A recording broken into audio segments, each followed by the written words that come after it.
What is going on, everybody? Austin here, again with the podcast, episode 2. I think I've come up with a title for this one. I'm going to be calling this On Behalf of the Fool, episode 2.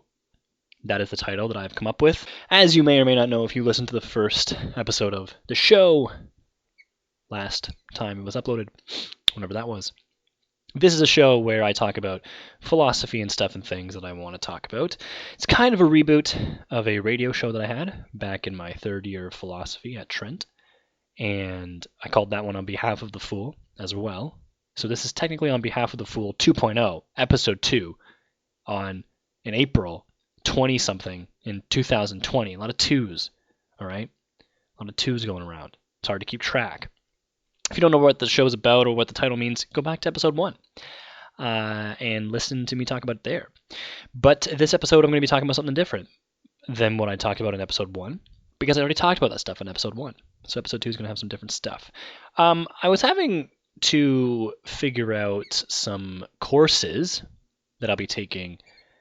I was ideally right now, like this summer, but it doesn't look like it's going to be happening this summer. It looks like they're going to be in the fall, and then after that at some point. So regardless, though, it got me looking at academic calendars, and that got me just thinking about when I applied to university and the whole process, and I was kind of thinking about that stuff.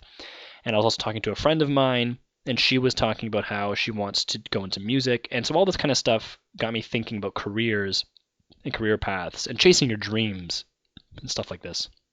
And then, of course, I was in the shower and having a great thinking session in the shower, as we all do. We have our best ideas there.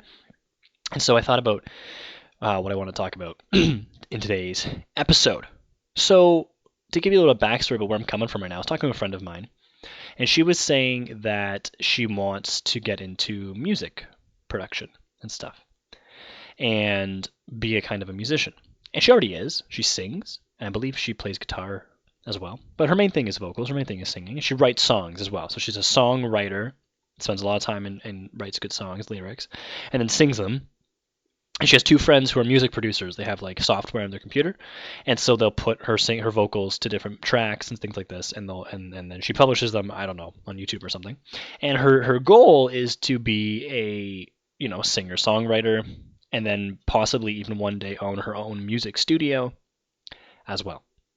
And I remember we were chatting about this, and she was saying that that's kind of her plan, that's kind of her goal, but at the same time, she said, but I want to be realistic, right?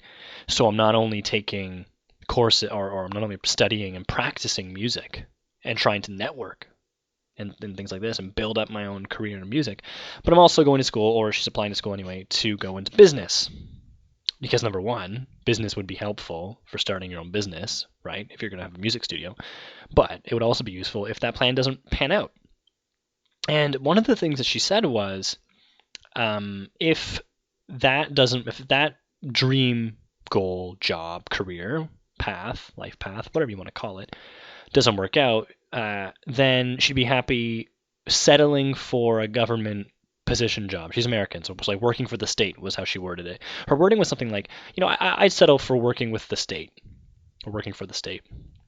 And that bugged me because I don't like that kind of, it's just a preference. I don't like that kind of language that's like, oh, I'll settle.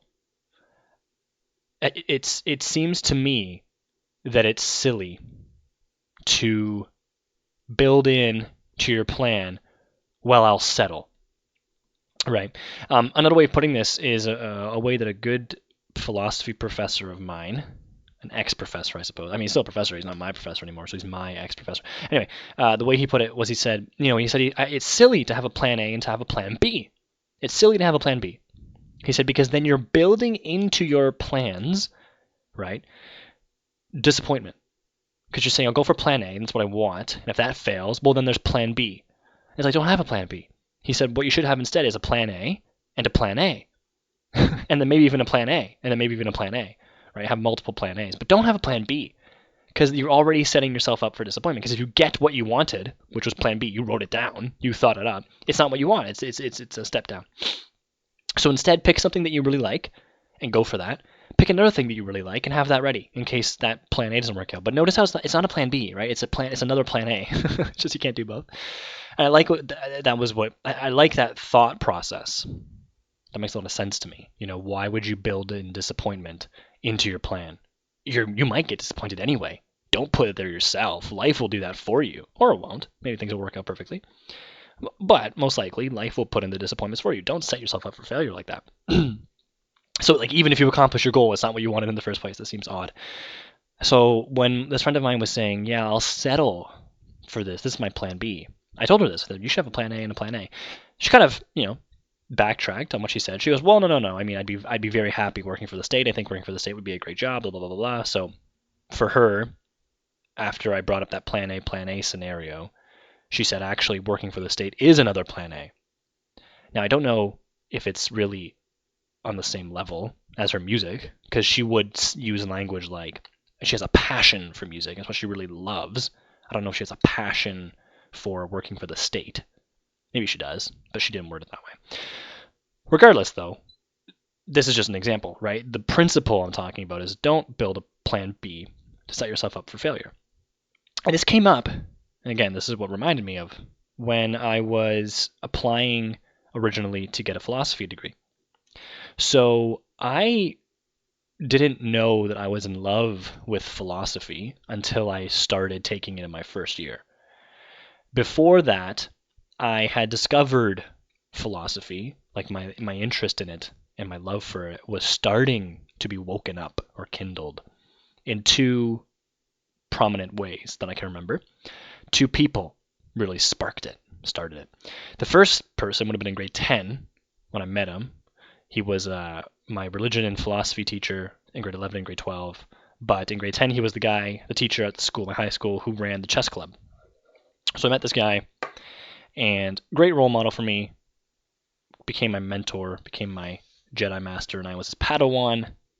And he really started to make philosophy seem very cool and exciting and interesting, while at the same time making Christianity seem cool and exciting and interesting, and religion and things like this. It was all wrapped in one. It wasn't like they were separate spheres. There was philosophy and theology and Christianity and Catholicism and all this, and they were all wrapped in as one unit. So this guy I really respected and admired because he just seemed so intelligent, and not intelligent about stuff that I had no idea what he was talking about. Like, I didn't think that he was intelligent in like a very kind of esoteric way. Like, man, this guy knows everything about how amoeba multiply.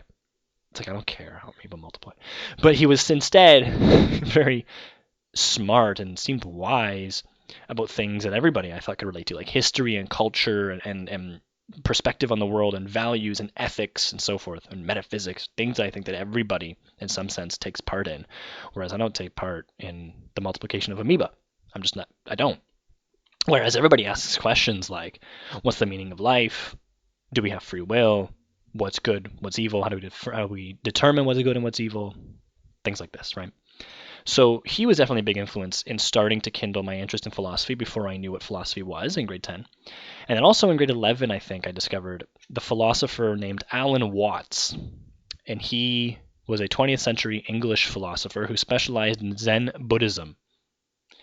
And for me, I was just watching YouTube videos, and every now and on my, like suggested box or recommended box, I guess YouTube has an algorithm that sees the videos that you're watching and will refer you to other videos of a similar interest. So if you watch a lot of baseball videos, then you can expect in your suggested or recommended box for baseball videos to come up, right? And there's this video that kept coming up. It was like a 50-minute video, and I could just remember that the picture was like a picture of these stones stacked on top of each other, kind of like an Inukshuk, right? And it was just kind of like a nice wallpaper like that. And the title was Zen, Bones, and Tales. Bones, like, bone, like a bone of a dog, whatever. And tales, as in Tales, like stories.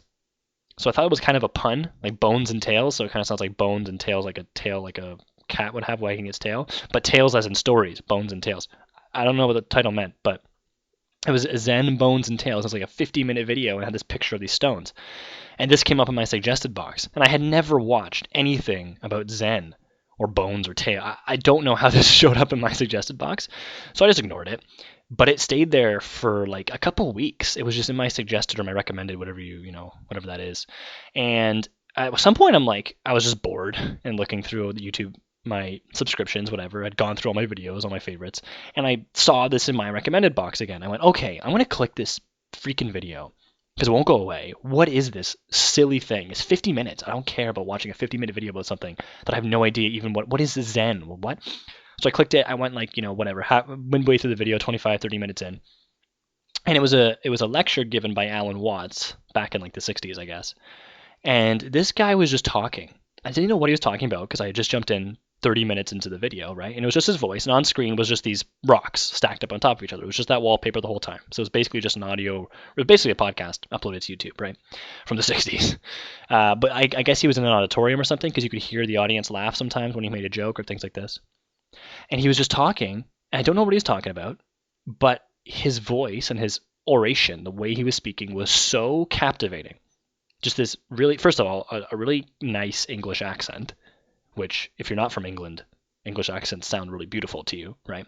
Even if you are from England, maybe they sound beautiful to you as well. Really nice English accent and very good oration. As I say, he was very well paced. He enunciated his words very eloquently, all this kind of stuff, right? He just was a pleasure to listen to. So I went back to the beginning of the video and decided to just listen to this guy, I think while playing like video games or something, had him playing in the background. I actually started to listen to what he was saying too, right? And he was talking about like Zen and stuff like this and getting yourself centered and being one with the universe and knowing yourself and responsibility and knowledge and truth and all these kind of things. And it was like far out, man. So it was cool stuff. So after I listened to that video, I listened to all of his videos. I put them all onto my iPod. I'd go for walks. So that whole summer, grade 11 to 12 summer, was spent on Alan Watts. And he was essentially my favorite philosopher, grade 11 and grade 12. I was obsessed with Watts and Buddhism and things like this. And he was my main focus. And so he was kind of what got me into philosophy because I discovered through learning about Zen Buddhism and things like this. And he would also mention he received a Western philosophical education as well as an Eastern philosophical education. So he would mention guys like Kant and Descartes and Hume and people like this. So while I was also getting that in school from my Jedi Master, right, I was getting two different sources of philosophy.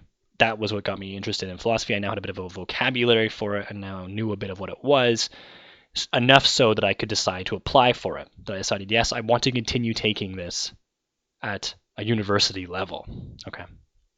At the time, I also loved history and I liked English. So those were also on the table as well. But this is what kind of got me into philosophy. And so I didn't really know what it was too well because I had taken a philosophy course in grade 12, and that was it. And I had listened to Watts, and I had my Jedi Master. But beyond that, where was I getting my philosophy from? Nowhere. Well, when it came time for me to decide what I was going to do for my undergrad, we can make this a longer story, but I'll keep it shorter. I applied for philosophy, and there were people who told me that was silly to do. People who cared about me as well. Parents, friends, family. Because, well, what can you do with that? Right? I said I was going to go for philosophy and English. What in the world? What kind of job can you get with philosophy and English? And I don't know.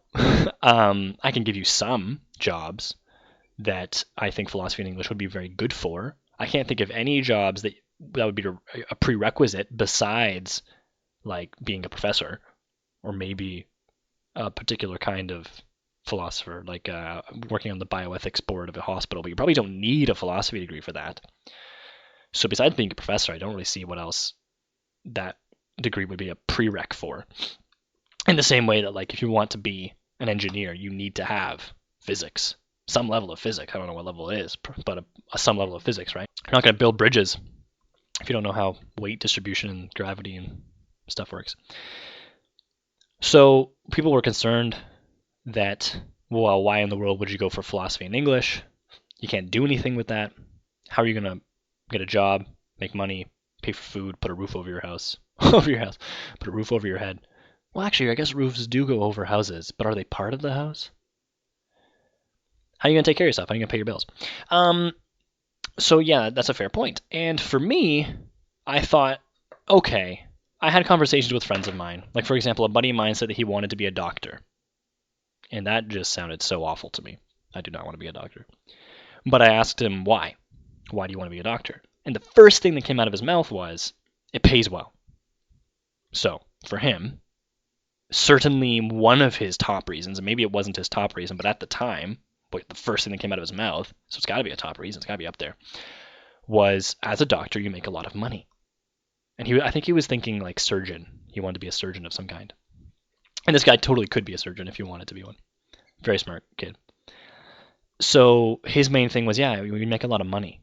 And I thought, okay, well then, I didn't say this to him, but I thought, I don't know if I said it to him. I don't remember what I said to him, but it doesn't sound like you really like medical stuff, and it doesn't sound like you like doctoring and doing surgery and being a doctor. It sounds like you like money, right? There are lots of ways to get lots of money. Why are you doing that way? I don't know. And I didn't want my career in life, which would be where I'm spending most of my time for the rest of my life, would be in my career, right?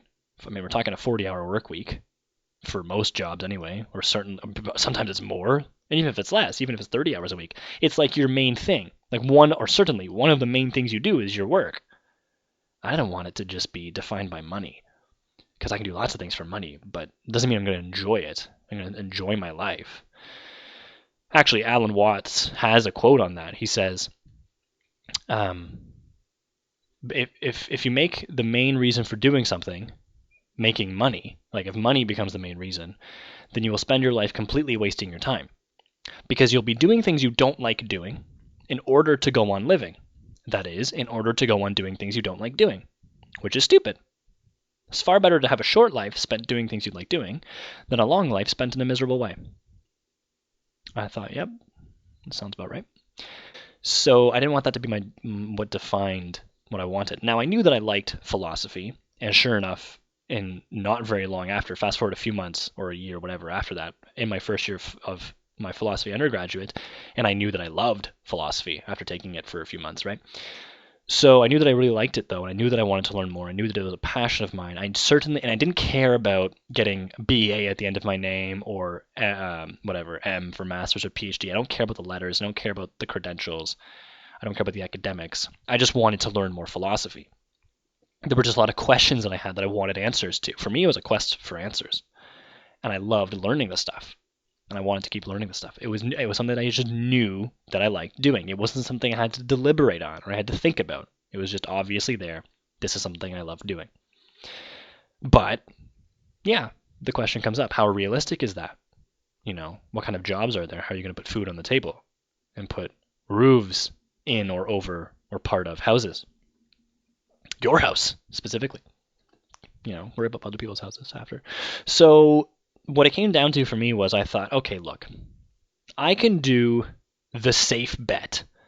There's always the safe option, okay? And I'm especially speaking to high school students and younger people here. But this goes for everybody, I think. Whatever your goals and dreams are, there's something that can be taken out of this. But I'm especially talking to younger people here, high school, university, college age, right? Somewhere around there. Got your whole life ahead of you, kid.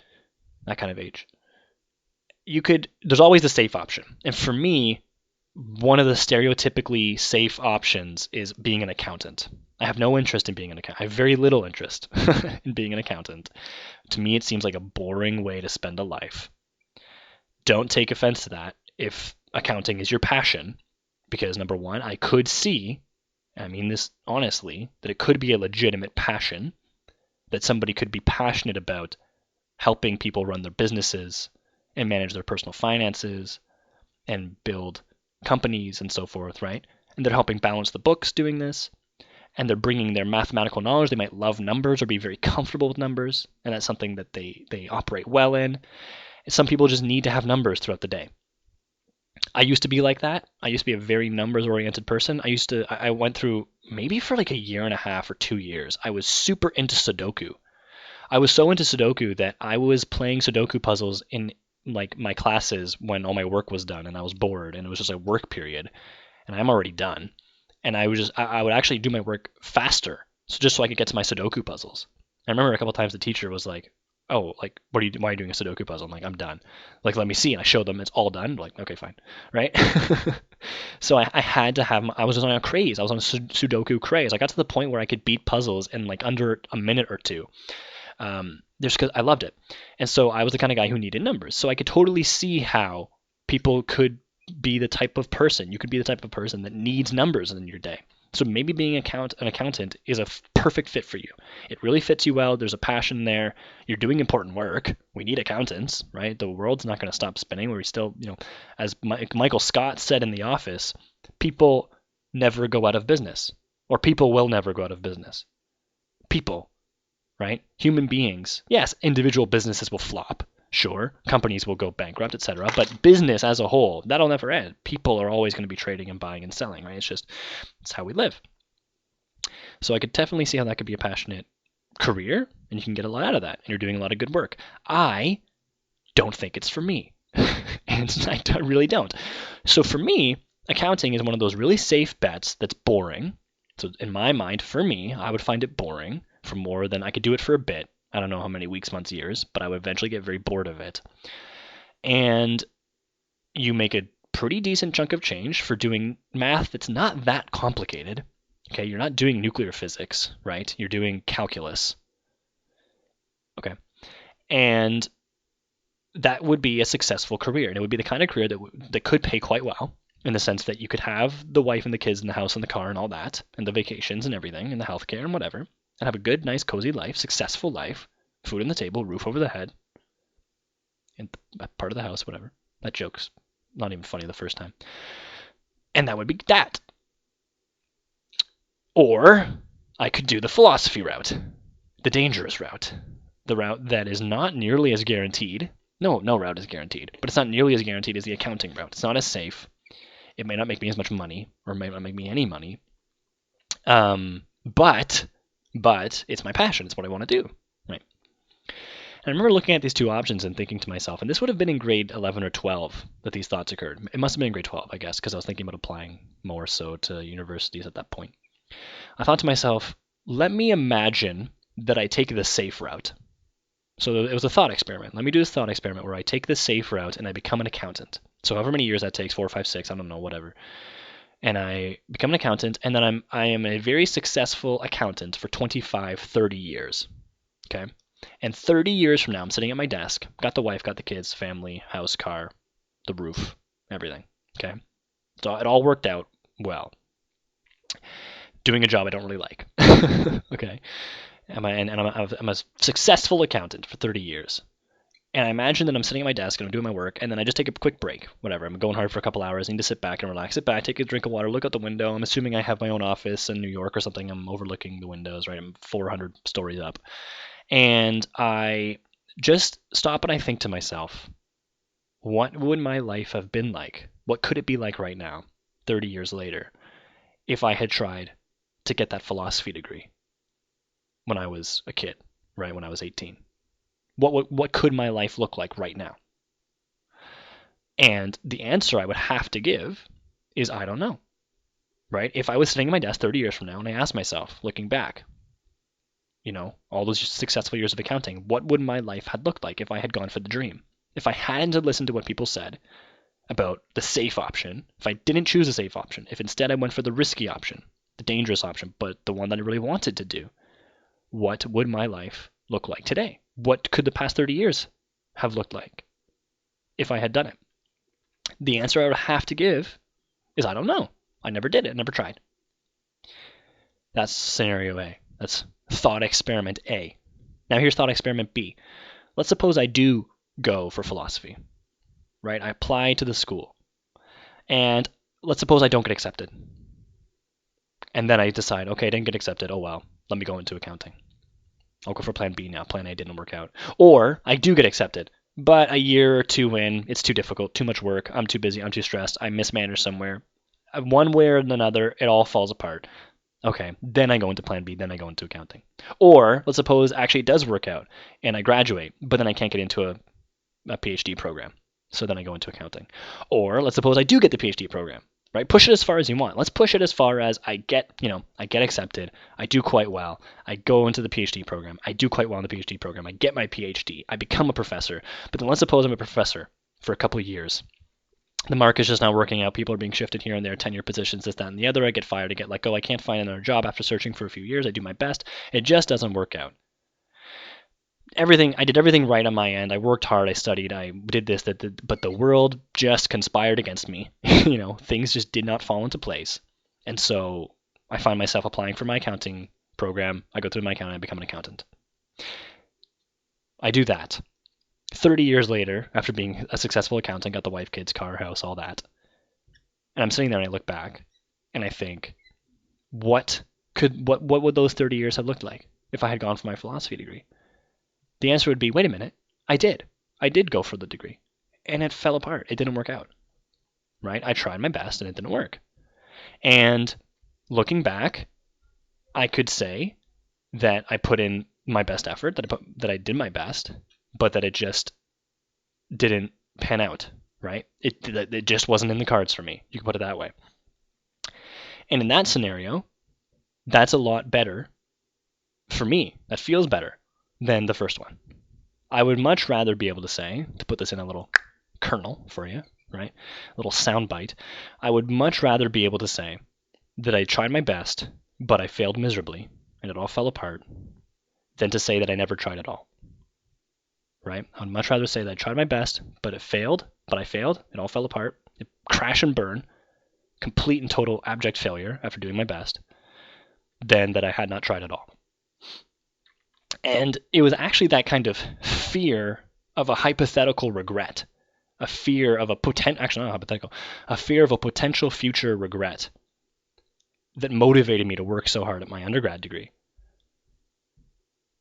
Because I knew that if I didn't do that, and if I just went with plan A, the safer bet, then I would eventually have that scenario, that moment 30 years into the career, when looking back on it, I would think, darn, I wish I had done it. Because now, 30 years later, right, that I have the stability, the financial stability, to go and pursue the dream of philosophy, well, I would already have so many commitments at that point. I would have dependents, right? I'd have family, kids, whatever. And I suppose it would be possible to switch careers and go into philosophy or try it at that point, but it certainly wouldn't be nearly as easy as when I was 18, right? And at the same time, I mean, that was 30 years of philosophy I could have had, man. And now that's just gone. And I'm only going to live like 120, right? Because I'm probably going to live for a very long time. But there's 30 years of philosophy I could have had, but I lost it. And wouldn't that suck to learn that so late, right? So this fear of a future potential regret motivated me to go for option A. And this is the interesting thing about this, is that for me, I personally, I have the temperament, I have the attitude, the personality, whatever you want to call it, that I would prefer to say that I did my best and failed, right? The plan just did not come to fruition. It all crash and burn. I would rather do my best and crash and burn than to not try at all. But I know people that aren't that way. I know people that are so, in a sense, they would say, and I've had a conversation, I'm not going to name anyone, but I've had a conversation where somebody said, I gave them this scenario, I gave them this hypothetical, this thought experiment, and they said, no, it would be so much better to go and choose plan B right away than to choose plan A and fail. This is the kind of person who he would rather go with the safe bet and have the safe, cushy, cozy life, doing something that he's not all that passionate about doing. It's not the worst thing in the world either. I mean, doing accounting wouldn't be torture for me. It would be boring and ultimately unfulfilling, but it wouldn't be torture, right? So for him, he says, no, I would rather do something like that, something kind of, whatever, just kind of cozy and soft and not all that exciting, but also not the worst thing in the world, than to fail miserably, than to crash and burn, than to quote-unquote waste years of my life pursuing a dream that's not going to come to fruition anyway. Why waste that time and fail when you can just go do the cozy thing? So that's the way his mind works. And I see his point. But the interesting thing is this, that I don't actually think that's a fear of failure. I think that's a different definition of failure, right? Because I also have a fear of failure. My failure was not going for the dream, right? There's a certain, how did I word it? I said a fear of future potential regret. Like, regret is a kind of failure. If you're living a life that at any point there's a regret, a moment of regret, I think that moment of regret is an instance of recognizing failure of some kind. So that motivates. I'm afraid of failure too. I'm trying to avoid the potential future failure of regretting not going for the plan A right now. So I'm going for plan A, and we're talking capital A, first A, right? Because remember how I said you want plan A, then plan A, then plan A, right? But no, accounting certainly is plan B. It's not a plan A for me. So yeah, not going for plan A and recognizing that later, that damn, I didn't even try. Well, that's an instance of failure. So I'm trying to avoid that future failure. So I'm also motivated by the fear of failure, and he's motivated by the fear of failure. Except for him, the failure would be not accomplishing plan A. But I don't count not accomplishing plan A. I don't count not accomplishing plan A as failure. Because for me, if you've done everything right, if you've done your best, you apply to the program and you study hard, you work really hard, you pay all your bills, you don't go into debt, all these kinds of things. You make sure you have a healthy social life, physical exercise, emotional, intellectual, it's all there. And it's all effort. You're working hard. You're staying late at school. You're asking for extra help. You're doing study groups, all these things. You're doing all this. You're doing it right. But it just doesn't work out. You're just not smart enough, or you just get too busy, or you just don't get that job once you do have the PhD or whatever it is, right? It just doesn't work out. I don't count that as a failure. I count that as look, it obviously wasn't in the cards. That sucks. Sorry, but you did your best. And if you do your best, I don't count that. I don't think you can fail, right? If you go up to make that high jump, and that high jump is, I don't know how high jumpers can go. That high jump is 15 feet. I have no idea if that's possible. And you really practice and train and eat right and wake up at the right times and exercise and all these things, and you go up to finally do it and you just barely miss it. You get 14.9 feet, you hit that bar and you lose. I don't count that as a failure. You did everything you could.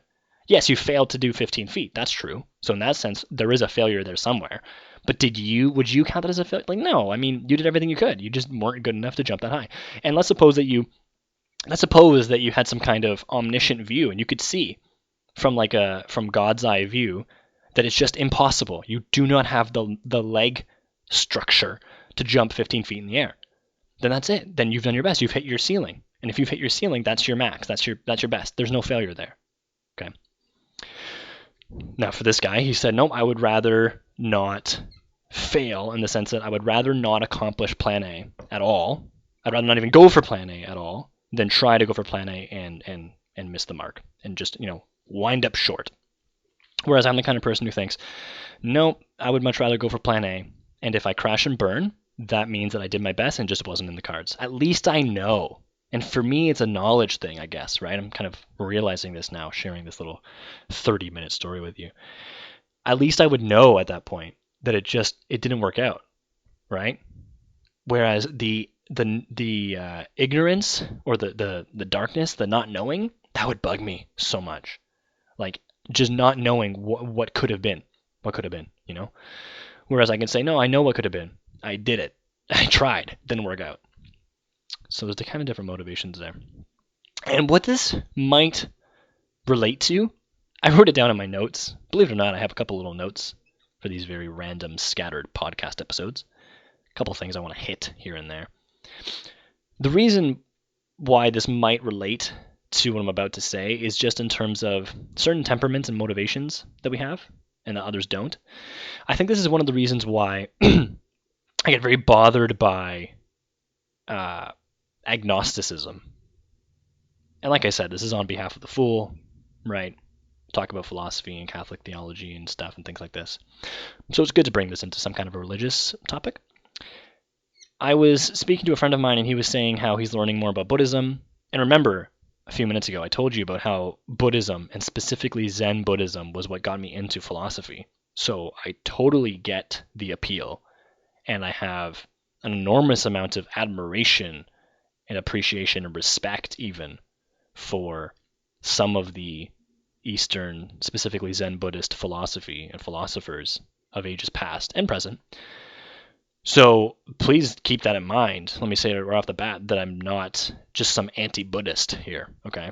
I, in fact, love learning about Buddhism and about Zen Buddhism specifically in the language. Sanskrit. Gosh, I was trying to find the word for Sanskrit and I forgot it. It's so bothering.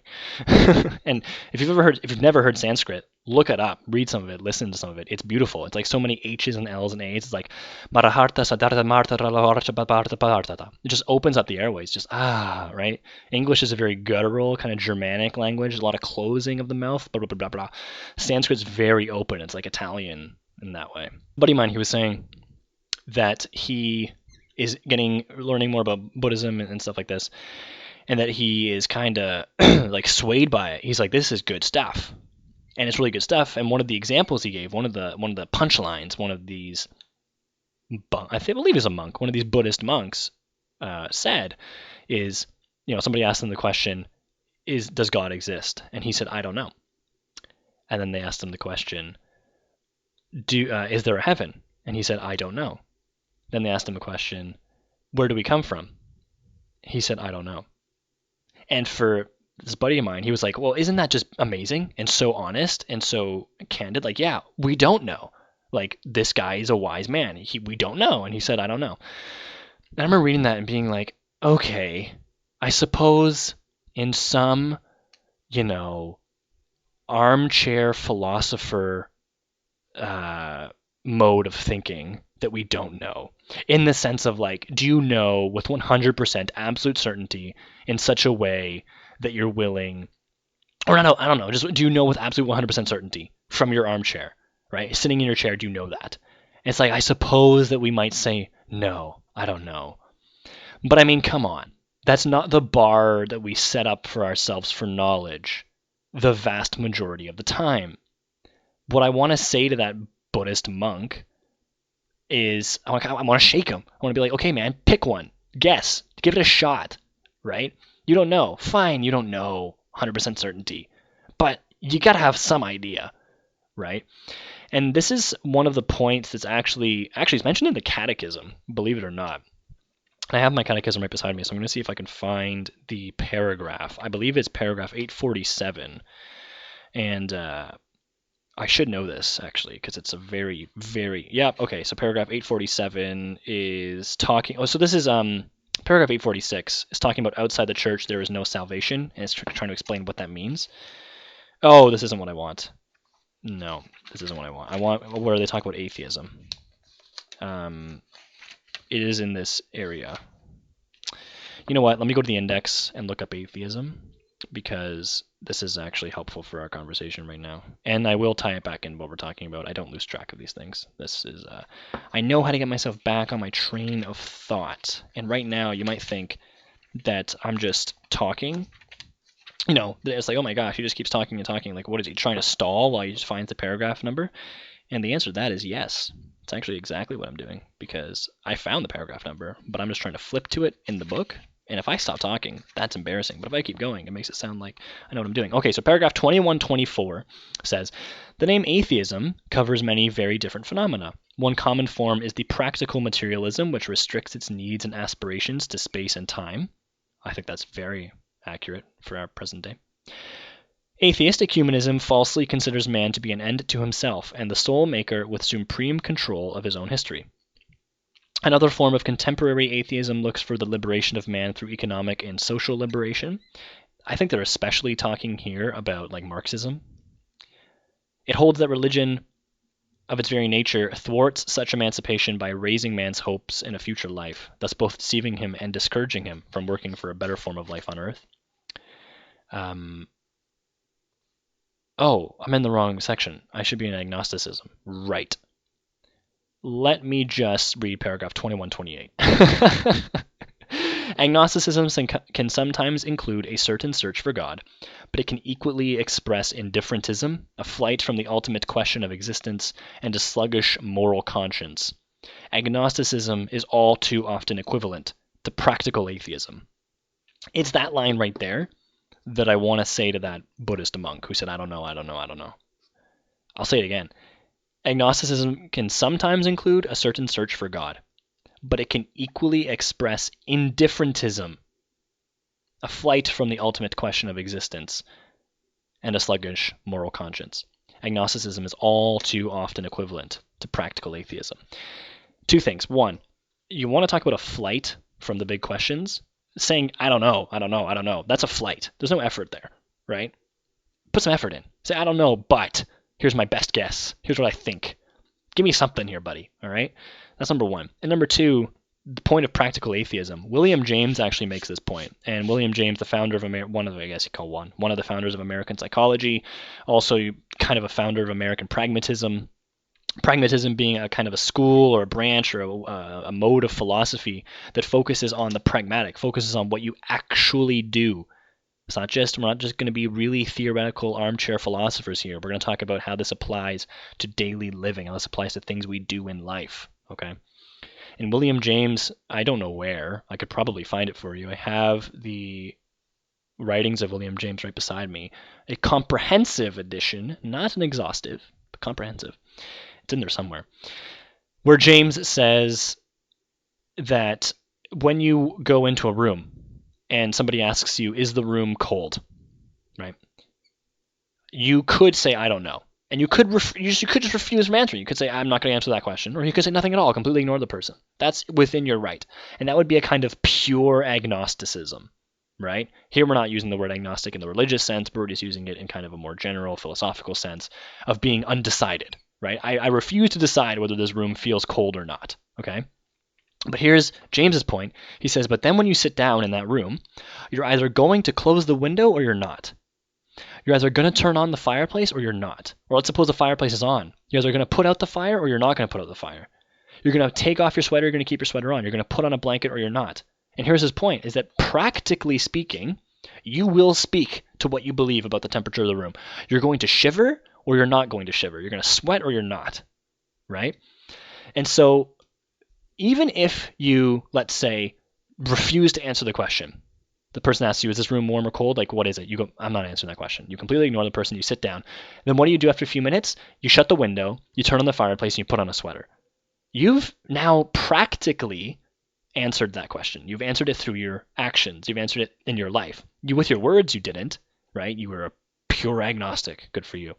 But then you put on a sweater, you close the window, and you lit the fireplace.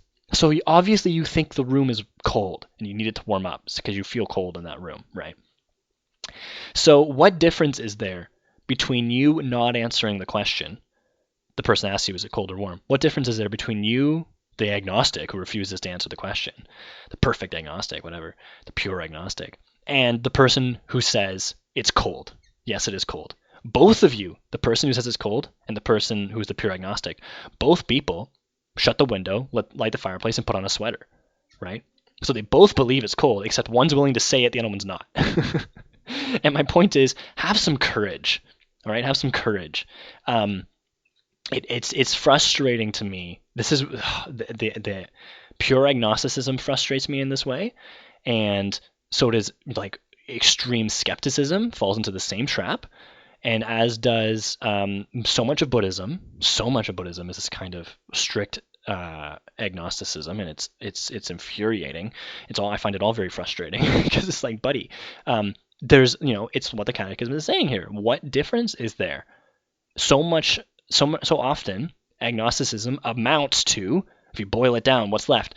It's practical atheism, because the person who says God does not exist, doesn't pray, doesn't believe in an objective morality, let's say, doesn't believe in there being consequences for our actions in the afterlife, etc., etc., etc., okay, and lives their life that way.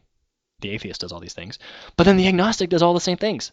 Like if you were to put in a room a pure atheist and a pure agnostic, right, and then you let me watch give me like a Truman Show moment where I can watch them live their lives for a few months or something, am I gonna notice a difference between these two lives?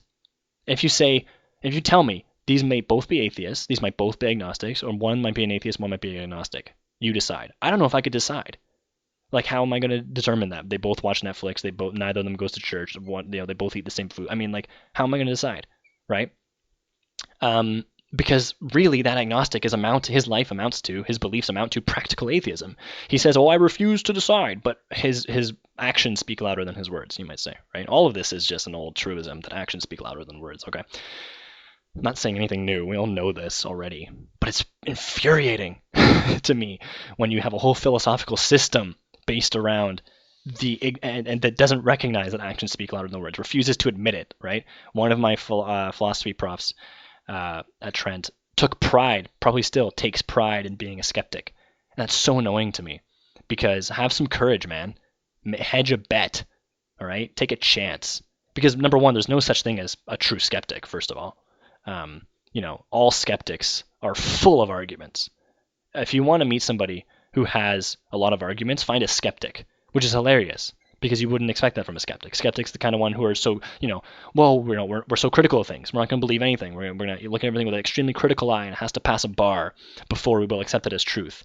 Man, they put a lot of trust, a lot of faith in their ability to reason, don't they?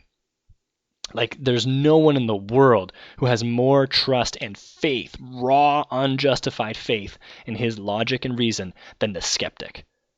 Because, boy, do they believe that their bar is a good one, and that it works, and that you got to meet my bar, and I can see with my own lights whether or not your argument passes and meets my bar. Like the absurd, what's the word I'm looking for? Confidence in their own reason can only be matched by an objectivist. This is something that's so funny that the objectivist and the skeptic actually have this in common. The person who, with all energy and confidence and excitement boldly says that I know the answer is X. That guy, and the guy who says, I am most certain that I don't know the answer. I am so confident that I don't know the answer. They have that in common, don't they? They're so extremely confident, both of them. So I suppose there's more common ground there between the skeptic and the and the objectivist. And I consider myself the objectivist, right, in this scenario, than I would like to admit. But I'm putting it on the... I think it's a problem for the skeptic, not for the objectivist. The objectivist believes that there is objective truth, that we can attain it, and that we can know the truth, and that it exists, and there it is. So at least they're consistent, right? When they trust their own reason, because they believe the truth is out there and that it's attainable. Whereas the skeptic has to deny that. The skeptic says, is there really truth? Can we really trust our reason? Why? And the whole time he says this, he's trusting his reason, and he believes that he's got the truth. So he's being inconsistent, whereas at least the objectivist can be consistent. So perhaps you can accuse both of them of hubris. I don't think you necessarily can. I think you can certainly accuse both of them of confidence. That's fine. Be confident. Be bold. But I don't know about the consistency. Objectivists can be consistent, whereas the skeptic not so much. And so it bugs me when I hear this guy saying, I don't know, this Buddhist, right? Dude, pick one. Hedge a bet. And that's one of the things that bugs me about Buddhism, especially Zen Buddhism. So much of Zen Buddhism is just you don't get straight answers, right? If you were to ask a medieval Christian philosopher, which he'd probably be a Catholic philosopher, you ask a medieval Catholic philosopher, what is the answer to this question? He's going to do his damn best to give you the right answer, right? Whereas you ask a Zen Buddhist monk, what is the answer to this question? He's just going to turn it on you in another question. He's not going to answer. He's going to somehow spin it. Zen Buddhism, the tradition is full of these stories called koans, Koan, Zen koan. And a Zen koan is essentially a story that's meant to, well, if I say that it's intended for a purpose, again, most Zen Buddhist monks would disagree with me because then it's just a thing to accomplish a goal, and that's a very Western idea. It's not a Zen Buddhist idea. But anyway, I won't describe a Zen koan, I'll just tell you one. A Zen koan would be something like the student comes up to the master and says, Master, I would like to learn the secrets of Buddhism and the fundamental secret of life, the universe, and everything, right? And I want to be enlightened. And the master says to him, okay, I'll teach you these things. Here's your first lesson. Have you eaten your dinner? And the young man says, yes, I have. And the Zen master says, good, now wash your bowl. Yeah, I don't know what that's supposed to mean, but there's a Zen koan, right? Another Zen koan is a story of a guy walking through a garden, and there's two of them, the two monks, and they're walking in a garden. And the one monk, after 20 minutes walking around this big, beautiful garden, he starts kind of smiling to himself and giggling, like laughing a bit. And the other monk looks at him and goes, "What's so funny?" And the monk says, and points at 2 sticks of bamboo off on the side of the path. And he says, "Look at how short that one is. Look at how tall that one is." Yeah, I don't know. That's a Zen koan. I love them. They're so much fun. I have a whole list, a database of Zen koans, just tons and tons of them. I could share them with you if you want. They're so much fun to read and to tell, and they're extremely pleasurable. I have no idea what they're meant to do. I don't know if they're meant to do anything. Apparently, they're not. So this and that right there is what so much of Buddhism feels like. You end up just going, okay, like what? I need something more tangible. And this is a great point that G.K. Chesterton makes. We'll throw it back to last episode where we mentioned Chesterton and all his quotes. One of Chesterton's quotes is that an open mind is like an open mouth. It's meant to finally bite down on something nourishing. It's not meant to be open all the time. I think a Zen koan, much like the Sanskrit language, is very open. It just opens it right up. Right? It's a very open language. Everything's open. And then, Chesterton goes, that's great. Open your mouth to bite down on something nourishing eventually. Right? You even see it in the symbols. Chesterton talks about this too. What is the symbol of the yin and yang symbol, the Buddhist symbol? It's 2 circles, and sometimes you'll hear the explanation that the origin of, you know what I'm talking about though, right? First of all, it looks kind of like 2 water droplets, the black and the white, and then you have the black and white dots in the image as well. You know what I'm saying? And one of the theories of where that image came from, or at least part of its exegesis or whatever, is it's 2 snakes constantly eating each other. Right, so the one snake is biting the snake's tail, and the other snake that's having his tail eaten is biting the other snake's tail. So it's 2 snakes that are always eating each other, so they never actually end up finishing their meal. And that can be related even to like the Buddhist conception of, is it Siddhartha? Why am I forgetting this? I should definitely know this. Of Siddhartha, which is the wheel of birth and death, and it's just this constant cycle. Samsara. Samsara is the wheel of... Siddhartha is the Buddha. Samsara is the wheel of birth and death. It's the wheel of suffering, essentially, right? And so when you die, one of the metaphysical beliefs of Hinduism more so than Buddhism, but these terms mean so many different things, is that when you die, you're reincarnated, and based on your karma, you will be reincarnated as a creature of a higher or lower order, depending on what kind of karma you accrued in your previous life. And then when you achieve nirvana, achieving nirvana breaks you out of the wheel of suffering and death. It breaks you out of samsara. Okay, you get out of the circle essentially. But there's circles everywhere in Buddhism. And Chesterton talks about that. And then he compares it to, for his instance, the main symbol of Christianity, which isn't a circle, but the cross. And he says if you look at the cross, what is it? It's one central unit, one central thing, branching off in all directions, north, south, east, west, right? Constantly reaching outwards in order to, and what does it do? It brings everything in at the center.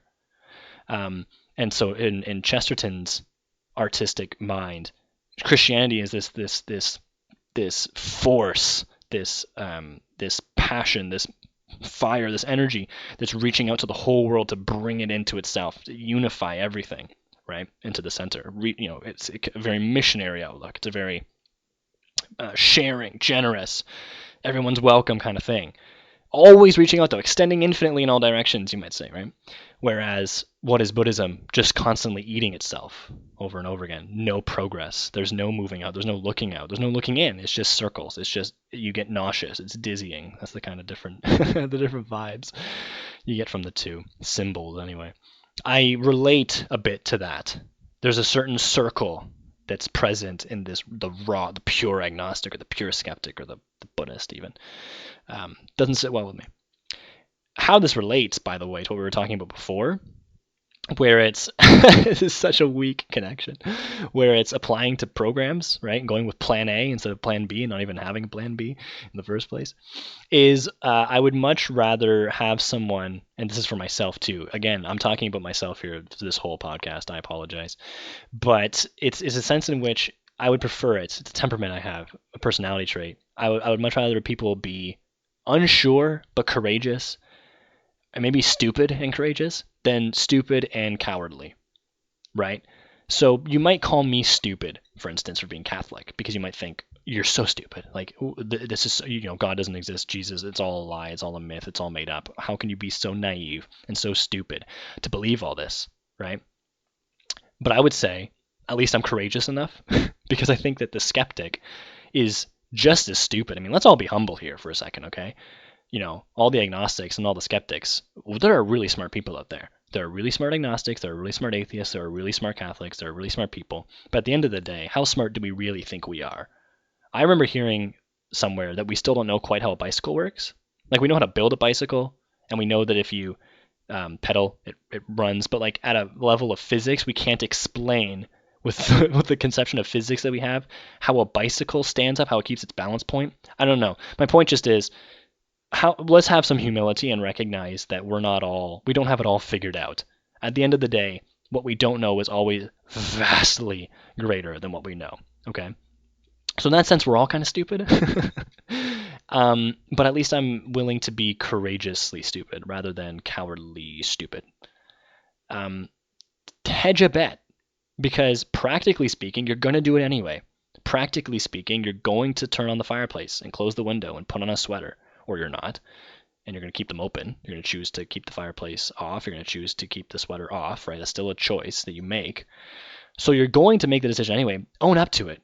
Own up to it, right? I have way more respect in a certain sense. Please hear me in the context of everything I'm saying here. I have more respect for the totally ludicrous Taliban, terrorist extremist than for any nice guy who's an agnostic, right? Pure agnostic, skeptic agnostic. Because this nice guy who, doesn't murder people, pays his taxes, has a family, has a house, is an accountant, right? Lives a nice, clean, quiet life. He's not hurting anybody. No, he's not. Not in any kind of extreme way like the terrorist is. Okay. But he's living his life in a very cowardly way. He refuses to attest belief, or what's the word? To assent to anything bold. The big questions of life: is there a God? Is there a heaven? Where do we come from? He doesn't even think about answering. He refuses to. He, of course, answers in his daily life, okay? Because his agnosticism amounts to a practical atheism. So really, he's just an atheist who won't admit it. Whereas that terrorist, who's a extremist, radical terrorist, is, I think, wrong, and I'm willing to argue that he's wrong about his beliefs. But at least he's able to bet his life on something. Right? At least he's able to bet his entire life on something, whereas the agnostic, nice guy, pure skeptic, accountant, isn't willing to bet his life on anything. And so I have way more respect, in some sense, for that extremist terrorist than for the agnostic. Of course, in another sense, I respect the agnostic way more because he's not killing people and terrorizing populations, of course, right? But in the realm of what we're talking about right now, in the realm of, courage and cowardice, I'm sorry, but that Taliban extremist is way more courageous than that accountant. He's got way more courage and way more, yeah, that's the word, fortitude. He's dripping in fortitude. His clothes are sagging from it. Willing to sacrifice his life for what he believes, falsely, I think wrongly, but for what he believes is the cause of God, for God's cause, right? If God is going to be happy with him if he goes and blows up those 20 infidels. Terrible thing to do, but he believes it. And I'm talking about the guy here who does believe it, whoever that is, right? Maybe it's just a hypothetical, I don't know. But this guy has got some confidence, man. He's got some courage. The agnostic does not have it. Totally lacking in it. And I have respect, at least, for the guy's courage. And I don't respect that pure skeptics, that pure agnostics' lack of courage. So, how do we bring this all home? Have courage, man. You want to go do something with your life and you're afraid it won't work out? Yeah, man, be courageous. It might not work out. That's fine. Do your best, okay? If you do your best, you have won. That cannot be taken away from you. No one can take that away from you except yourself. You can choose to be lazy and sleep in and not work hard or whatever, and that's fine, and then you will fail, or you will likely fail, and that will be on you. that will be a legitimate failure. You can count that a failure. You won't be worthless at that point. You won't lose your value. You'll still be loved by God. You'll still be an important part of this creation. But it'll be a failure. Let's just be honest. Let's look at it transparently. Okay, you're not perfect. That'll be a failure. But if you do your best and you get up early and you study or you work hard or whatever it is, you practice or whatever the skill or the sport or the career or the degree or whatever it is, you do your best, you really try, and it doesn't work out, you did not fail. It just didn't work out. It wasn't in the cards. Have some courage. Take a shot. Do your best. That's it. Simple as that. Episode 2. Do your best. Take a shot. Right? And it all relates back to having 2 plan A's, 3 plan A's, 4 plan A's, no plan B's.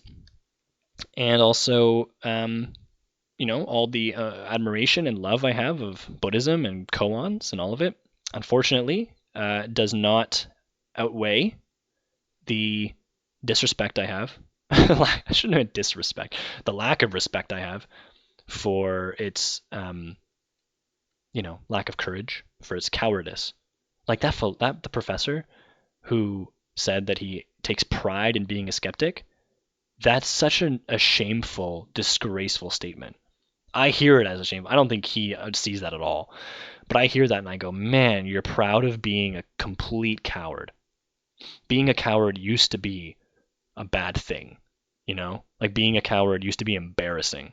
And this guy boasts of being a coward. Like he says, he said in one time in class, he said, I'm a skeptic. He said, I consider myself a skeptic and I take pride in that. That's what he said. He said, I consider myself to be a skeptic and I take pride in that. He could have just as easily said, I consider myself to be a coward and I take pride in that. The same thing.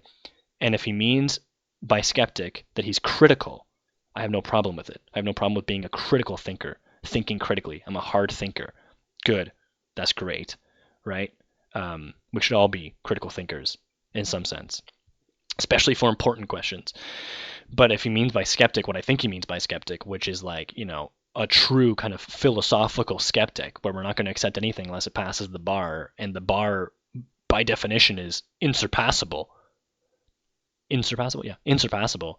then that is cowardly.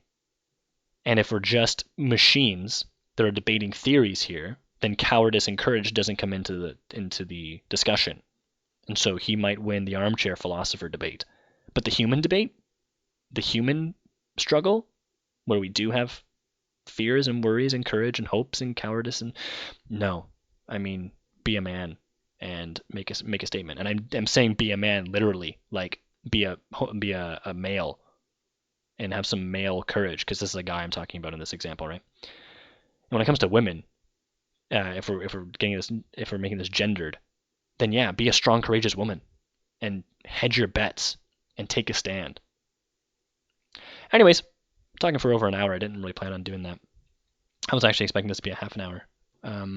But yeah, I nailed all my points. Let me go ahead and check those off. Check. Bada bing, bada boom. Next episode, we'll talk about something else. I don't know yet because I haven't decided. Thanks for listening. I don't know. This is episode 2 before I've published episode 1. I want to record a few of these and then create a little bank for myself so that I can just upload one a day or maybe one every other day or something without having to record one per day. I might have some days where I'll record like 2 or 3 and then just have a bank, whatever. I want to have a little bit of a backlog that I can dig into. So I don't know how the first episode went. I don't know if anybody listened to it or likes it. I don't know what I'm going to do for the next one. But if you liked it, thanks for listening. I can't give you more details about where to check me out or how to get in touch with me because, like I said, I don't have anything set up yet. Don't have any contact information. Don't have a YouTube channel. Nothing. We're going by the seat of our pants here. But like I said, thanks for listening. I will see you next time. Hope you all have a great day, evening, night, morning, whatever time it is for you. Once again, my name is Austin. Stay classy.